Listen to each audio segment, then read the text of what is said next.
Carregou. Então pronto, ó, o que é que eu fiz? Fica filmando aí, só aí. Essa pecinha do magnetron aqui, ela deu defeito.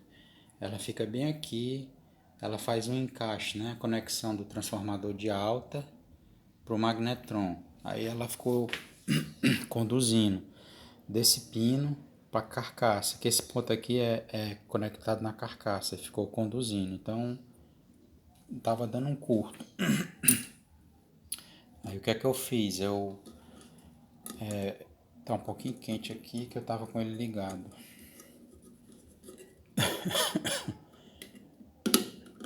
Está quente. Deixa eu medir aqui a temperatura. 43,50 graus. Tá um pouquinho quente que eu acabei de fazer o teste nele.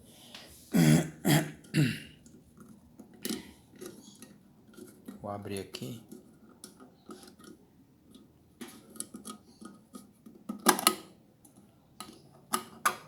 Pronto. Como eu tinha feito coloquei. Eu isolei o conector, né? Aí deu um curto, né? Na hora que eu liguei nessa pecinha que tem tá vendo que ela tá chamuscada? Deu um curto pra esse canto aqui, ó. Aí eu não queria gastar, não queria ir atrás disso aí, né? Que dá um trabalho danado. Aí eu isolei e coloquei uma fita isolante aqui de alta fusão para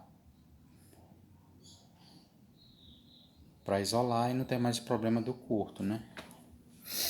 Só isso aí que eu fiz. Coloquei a fita, revesti aqui ao redor e pronto, só isso.